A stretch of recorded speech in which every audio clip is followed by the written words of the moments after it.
Hello, good people of YouTube. Mountbatten here. And today we are going over my top 5 premium ships of 2020. Being this should be coming out just a few days before the new year, I think it's appropriate we take a look back at all of the premiums released in 2020. And today I've compiled a list of 5 that I believe either embodied what happened in 2020 pretty well, or also just downright good premium ships that were released in 2020. I gotta tell y'all, this is a really hard list for me to put together. Honestly, there were a lot of really good ships put out in 2020. A lot of really good premium ships and ships that I enjoyed. So this one did take quite some time for me to put together, and I think there's a couple of surprises, and there are a couple of ships that I'm sure most of you are expecting me to talk about that are for sure on this list. But it is a very interesting one, and again, just because a ship's not on this list doesn't mean that it's bad or anything. There's quite a few that I really do enjoy that just couldn't, just got cut, unfortunately. But anyway, let's go ahead and dive right on down into it. Coming in at number 5, we have the Tier 10 Premium Soviet battleship, the Slava. There is no way you could have any type of list or whatever about World Warships in 2020 and not include the Slava. Boy, what a journey this ship went on. At one point in its development cycle, back when it was the Pobeda, it had so much Soviet bias that it made the Stalingrad blush. That's how crazy this ship was. And that's where the ship got its reputation from, and still has that reputation today. There's a thing that occurs in World Warships where a ship is considered to be something at one point in time, and despite the amount of changes made to it, it still gets stuck with that reputation, kind of like the Izumo. The Izumo is considered to be a bad battleship, and I still have that feeling toward it too after grinding through it to get to the Yami back in the day, but it actually is a pretty darn good ship today after all the changes made to it.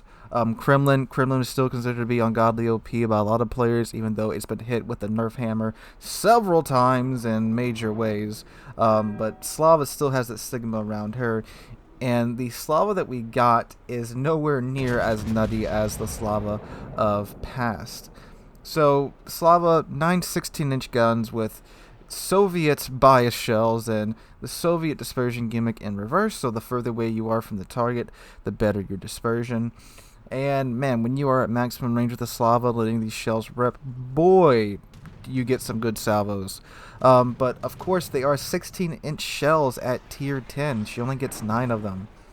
Which, yeah, 16-inch, they're big guns, don't get me wrong, but compared to other shells that we have at tier 10, the 457mm shells, the 460s of the Yami, the 510s of the Shikashima, boy, and the 457s of the Vermont, and all that jazz. 16-inch isn't really a powerhouse at tier 10 unless you got a lot of it, like the Montana.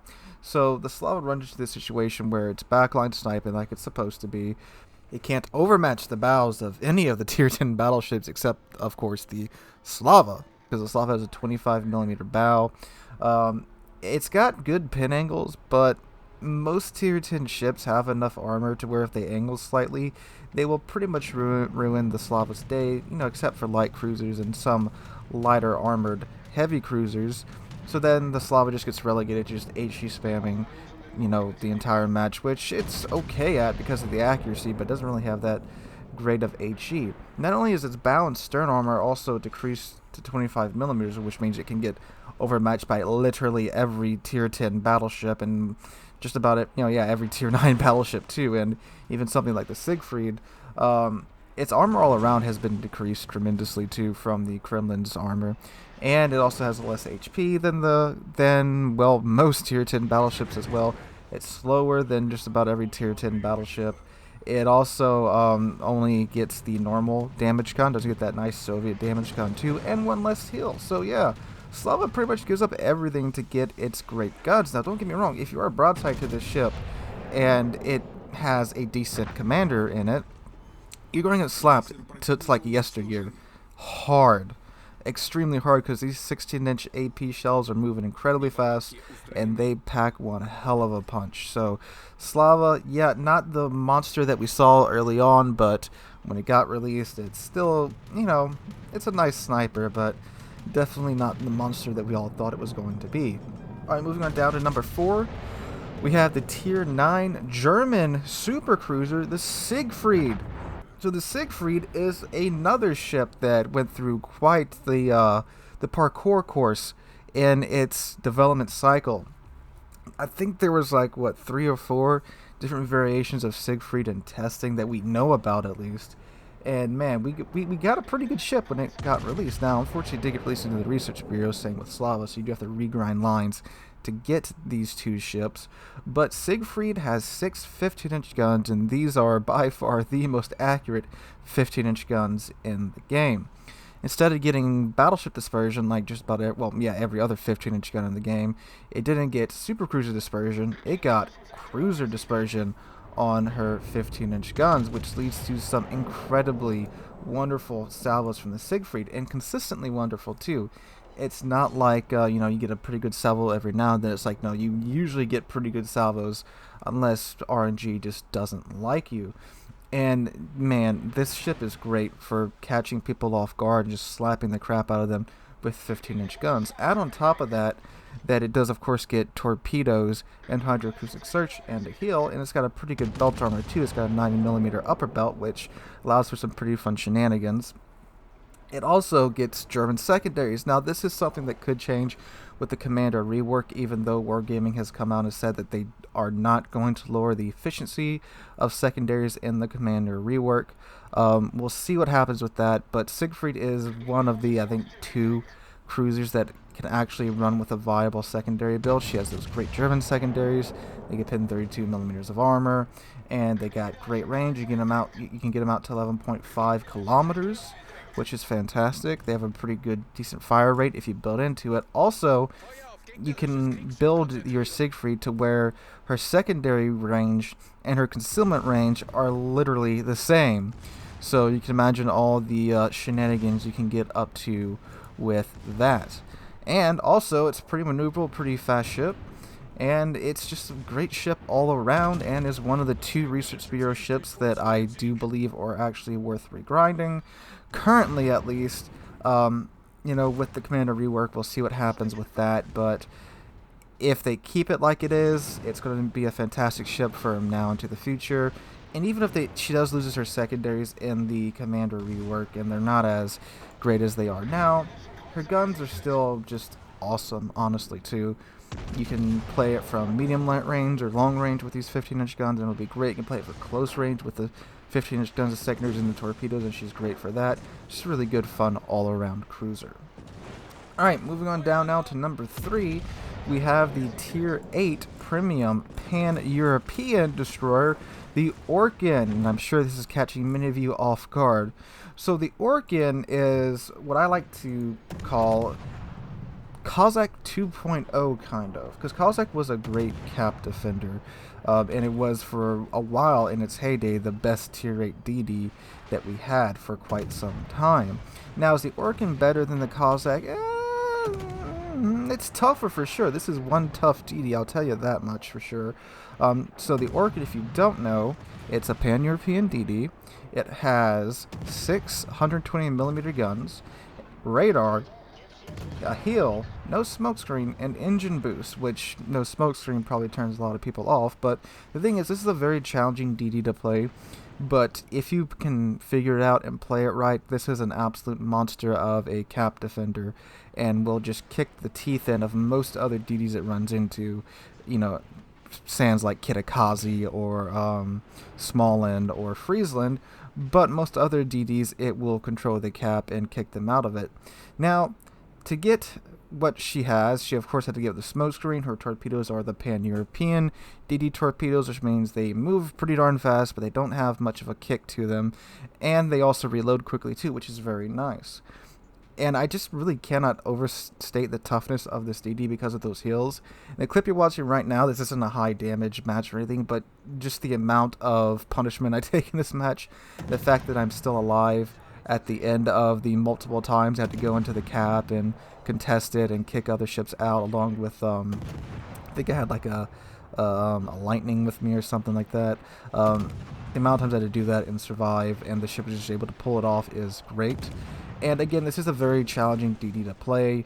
If you're not a DD player, I wouldn't recommend getting this ship, but if you are a DD player and you are pretty good in DDs, this is a pretty darn good DD to pick up.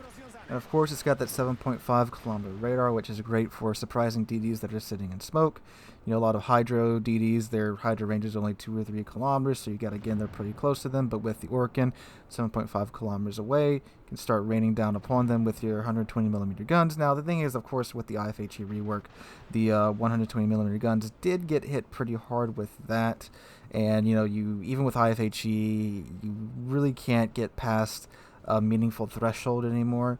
So you're kind of really are relegated to just fighting DDs. You know, you can use the AP, and that'll get you only so far. But of course, you can still set fires, which is why you will want to build into, you know, Demolition Expert maybe, and make sure you equip all the fire flags, and you can get by like that. But again, a really good DD if you know what you're doing, and this DD can take you pretty darn far if you are a very skilled DD player. Alright, moving on down now to number 2, we have the Tier 9 Premium Italian DD, the Paolo Emilio. I'm sure most of you guys saw this coming. So the Paolo Emilio is the other Research Bureau ship that I would recommend you guys try to get. It's a fantastic ship. This is just, it's fun. It's a ship made for fun. And if you don't know what the Emilio is, it's pretty much a ballistic torpedo delivery system. It's got engine boost and the exhaust smoke consumable, which means with the speed of the Emilio, you can be going darn near 60 knots with exhaust smoke, which means you're undetected. On top of that, it's got 6 kilometer Shimakaze torpedoes. So this ship is literally designed just to sneak around, find an unsuspecting battleship or cruiser, and even destroyer, charge straight at them, shove torpedoes down their throat, rinse, wash, and repeat. It's got 3 sets of these torpedoes, and it's great what can be pulled off with these torpedoes, because they are Shimakaze torpedoes, which means normally, unless you're going up against something like a Yami with its torpedo protection, or, you know, like Kremlin, one set of torpedoes is enough to take out almost a full health battleship. So you can get to some pretty loopy things like you're watching right now with the Emilio. And it really does teach people to stay aware, because, you know, it's really easy to counter the ship if you see the 60 knot if you see the 60 knot smoke screen coming flying at you. This is definitely not the hardest ship in the world to counter, considering a lot of ships have hydro and radar nowadays. All it takes is 2 or 3 ships shooting at it to really just ruin its day, or even if you just turn around and sail away from that, does also ruin the moment, because the easiest thing to do is to find a ship that's either sitting still or sailing toward you and just go right at them, pop that smoke screen, pop that engine boost, and get on with it. On top of that, she does also have SAP, which is great. She has 8 guns that do reload in 8 seconds. It is a bit long of a reload time, but the SAP shells absolutely slap. If you manage to get most of them to hit on most ships, you'll be doing anywhere from 5 to 8,000 damage, again depending upon where you hit and if all your shells hit and all that jazz. But SAP is absolutely friggin' nutty, which is why it has a long reload time. But you really won't be using these guns too much unless you need to shoot through a couple of destroyers on your way to the battleships that you need to torpedo. And it's just a ball of fun. It's really produced some of the funnest games that I've had in a while. But do also keep in mind, for every successful YOLO run that I post on my channel, there's probably about 5 or 6 where I fail miserably in the ship. But it is a fun ship. It's great.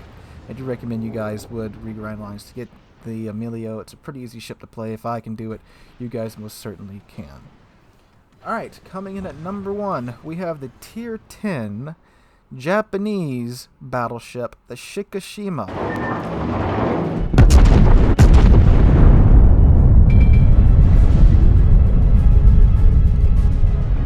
Do I need to explain anymore? That sound effect is a good 50% of the reason why you need to get this ship, or be working toward getting this ship. She's a fantastic battleship in my opinion, a incredibly fun one as well too. So she of course has 6 20-inch guns with a 27-second reload time base. You can get that lower with a reload module for the main battery guns, but I like to build into the secondaries because the Shikashima basically has a Harugumo strap to either side of the ship. She has the fastest reload time on her secondaries out of any of the tier 10 battleships. Now of course they aren't German secondaries, so they can't pin as well as German secondaries can, but they are some fantastic, absolutely fantastic DD repellent. It's great. You have 2 Rugumos on either side of your ship. It's great. They're great. Pure DPM will make destroyers think about creeping up on you. And you really do need it because you do only have 6 guns, and of course it still has a Yami turret traverse, so DD sneaks up on you, you're not getting your turrets around, and then you only have, 6 guns, which they are accurate, but at close range, you're going to first off, you're going to overfin the crap out of the DD because of 20-inch guns. Second off, dispersion is what it is, and you're probably going to miss it anyway, but with the secondaries going, you'll be alright. So, on top of that, it's a Yami hull, 55% torpedo damage reduction. She's a great sniper, also pretty darn good at medium range too, and if needed, she can brawl. Is she the ideal brawling ship? Absolutely not. She still has the Yami Citadel and the Yami Cheek, but she is just a ton of fun. Also has pretty darn good AA as well, surprisingly. A Japanese ship with good AA, because of those dual-purpose Harugumo turrets.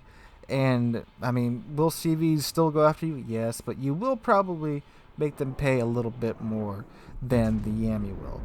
So that's my list for 2020, guys. Let me know what you guys think in the comments down below. What are your top 5 premiums for 2020?